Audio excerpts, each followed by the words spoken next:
So that's our agenda. Let's just review a little bit here. Never hurts to go over something important more than once. You will recall the purchase funnel. This one is missing something. Can you guess what it's missing?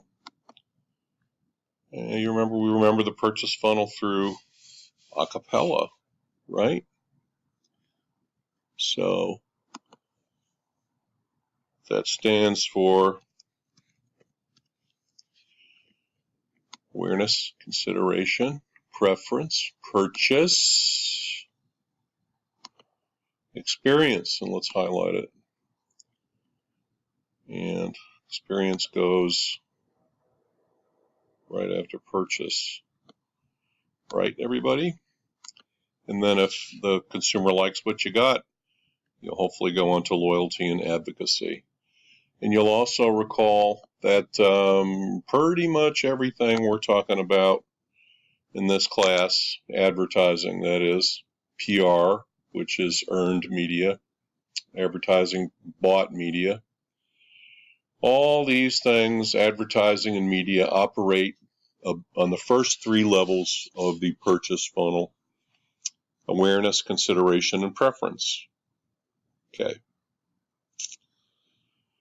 Now, out of home is one of the traditional media.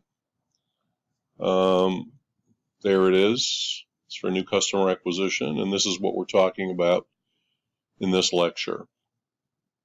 Next, we will talk about print, newspapers and magazines. Then we'll go into broadcasts. We'll talk about radio and TV, and then we'll talk about new media, internet and mobile.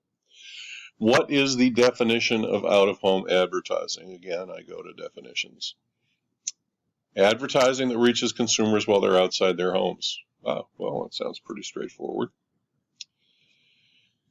It reaches folks who are on the go,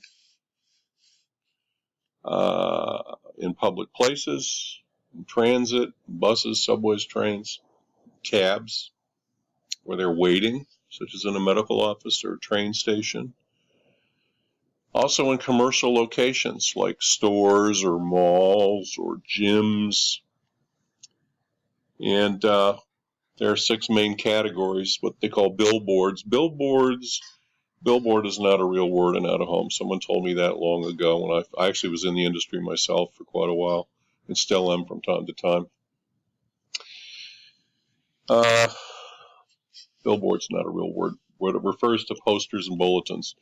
Posters being smaller out-of-home signs sprinkled on secondary roads. Bulletins being the big signs on the Long Island Expressway and above the Lincoln Tunnel and around airports. They're on the streets, roads, and highways. Yes, transit, and yes, alternative things, which are a lot of these indoor out-of-home things. Like we said before, malls, gyms, etc. All that is out-of-home advertising.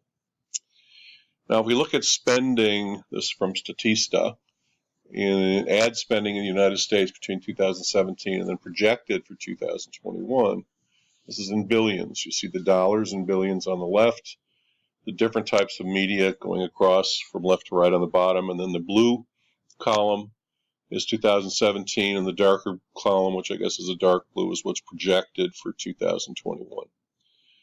And you'll see out of home, it's kind of in the middle towards the right, and you'll see it's projected to go up, and it is going up. It's one of the few areas of media that are growing. TV is growing, traditional media. TV is growing. Radio is projected to grow a little bit. Print is going down. For the most part, out of home is going up. There's a reason for that we'll get to soon. Now, in terms of global ad spending, this is projected for 2021. And this is just percentage. So it's share of advertising spending. And you'll see that internet will be almost half, television 30%, and then everything else divided up. Outdoor overall worldwide being around 6% of overall media spending worldwide. This is the EU from 2009 to 2017 in millions of euros. And outdoor is the green band, the kind of, I don't know what, pea green, spring green, I don't know what exactly color that is.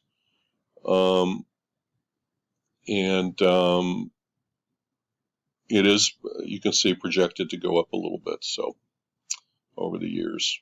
Okay. Now I want to talk sort of generally painting a picture about what out-of-home advertising has been going through for the last few decades.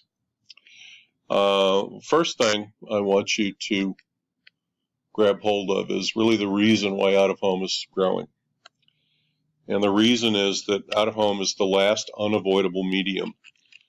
That's a name I kind of came up with some years ago when I was head of business development for Gannett Outdoor Advertising Division. I was assigned by the division to work with the MIT Media Lab in Massachusetts. And the guy who founded the lab, who still ran the lab at that point, Nicholas Negroponte, pretty brilliant guy. I was meeting with him. The overall company, Gannett, which was the largest newspaper company in the country at that point, had made a corporate commitment to the Media Lab. And what they were mostly focusing on was the future of newspapers in a digital computer world. And by the way, this is in the late 80s, early 90s. So I guess before maybe most of you were even a glimmer in anybody's eye. And I saw what Nicholas Negroponte was predicting for the future, which was, and this is really before the internet was becoming much of anything, which was that everything was going to be digital. All content would be digital. All content would be available on your computer. There would be infinite channels. People would have their own channels, create their own content. I mean, all these things that we're, of course, saying. He was quite a brilliant forecaster of these things. And he and I kind of talked. I said, well, I'm just here from the out-of-home division. You know, I sell posters and bulletins, what you guys call billboards. I mean, that's not very digital. I mean, so I wonder what our future is in this exciting world of like 1 million channels and everything else. And what he and I kind of came up with was that you're going to have so many choices on your screens, electronic screens of things to watch, and you're going to have smart agents that are going to edit and they're going to find the content for you. They're going to avoid commercials, avoid things you don't want to see, avoid ads. And so is it not the case then that when you actually get your face up from your computer and put on your jacket and your pea coat and your woolen hat and go outside and get in your car or walk around the streets of the city, those signs, those static signs, such as they were in those days, those images are unavoidable. You know, you can avoid the heck out of anything on electronic media, but you cannot avoid seeing an out-of-home ad. That's the reason mainly why out-of-home is growing as it is. Okay, it's the last unavoidable medium. In the last 10 or 15 years, more and more locations are being digitized with the ability with LED screens to get content almost instantaneously, change content. Many can, and then therefore run 6 or 7 static ads on a highway. You still can't run video on a highway. It's considered too distracting for drivers. But in indoor locations, you can run video. Out-of-home advertising is not generally considered the best medium for direct response. But more and more out-of-home companies are tying in with mobile in one way or another, which we'll talk about. In terms of kind of advertising and what's happened, out-of-home, when cigarette advertising was banned from broadcast, which it was in the 60s, they looked around. They were already spending a lot in magazines. They were looked around at what else they could do. And as an industry, the major companies basically decided we're going to put up billboard locations. And they actually rode around the country, literally got in cars and rode around the country with local out-of-home media companies and said, I want to put a billboard here. I want one here. I want one here. I want one here. And I'll give you a 10-year contract if you can get approval from the city. Because cities, if you're putting up a sign, you know, on the city streets or in highways, you need approval of the real estate folks, the development folks. And so millions and hundreds of millions of dollars flooded into out-of-home and glutted the business and made it very profitable, and et cetera. But then as the 70s and 80s, there was a recognition in the 90s that tobacco was probably going to be in trouble in out-of-home, as it wasn't broadcast, and was going to have to go away. At some point, it would be banned, and it has been basically from out-of-home. I was hired to run business development at the largest out-of-home advertising company in the U.S., which was owned by Gannett at that time. I was hired as vice president of business development to replace tobacco advertising with other big national advertisers. And I was there for 10 years. If you look around, I think you'll see that it's worked. I mean, you can see the fact, not just because of me, I did have some impact, I'd like to think, but the whole industry and a lot of other people. And then advertisers discovering the same thing that Nicholas Negroponte and I talked about, that if you're got a movie premiering in a weekend, and you have a weekend where you're either going to be a hit or a flop, it doesn't hurt to have an unavoidable message about your media premiering spread around a city where everyone can see it for a couple of weeks before the premiere. Does that make sense? Last unavoidable medium. You see these folks marching right by.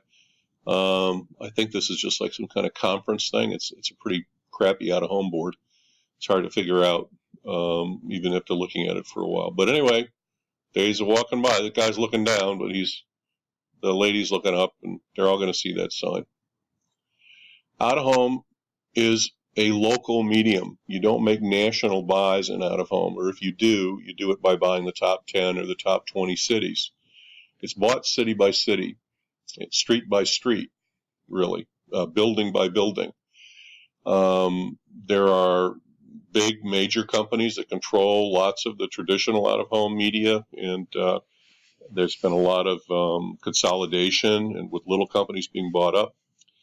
But it's still a complicated medium to buy and to manage, and that's why there are specialist agencies doing it. Because you can have a number of different vendors or companies doing different things in out-of-home in different cities, and you really have to know your stuff city by city. You have to know where people work, where they travel, how they get to work, where they shop. You need to really know these things by, as I say, city by city, street by street. Out-of-home impressions were measured by this group called the Traffic Audit Bureau, which has been renamed Geopath.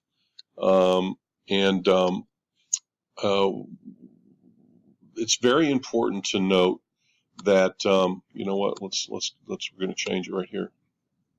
Traffic Audit Bureau by Geopath. We're going to talk more about Geopath a little later on. Daily effective circulation, and more. Now, a point I'm going to be making about every media type we look at, the traditional media types, is that with the advent of particularly of online advertising, where things are more measurable than they ever were, given the fact that there are clicks and you can see what the advertising produces for you, more or less. All traditional media have had to tighten up in terms of what they're promising to deliver. They all want to show in more detail what they can do to reach people, to achieve sales. Now, this means that out-of-home has had a revolution in terms of how it measures who sees it. They've renamed the Traffic Audit Bureau Geopath. Whole new site, whole new ways of measuring out-of-home to try to make it more credible. Your book talks about that a bit. So we'll get into measurement in a little bit. And it's the viewability statistics, by the way, that the Geopath guys have really gotten into, as opposed to just assuming everyone who drives by a car. They used to just count the cars and assume every car, average car ride has 2.1 people in it, and every one of them saw the ad. Now they're really qualifying that, as I say, as you'll see. Out-of-home is sold on daily showing sizes. 25 GRPs, 50 GRPs, 100 GRPs.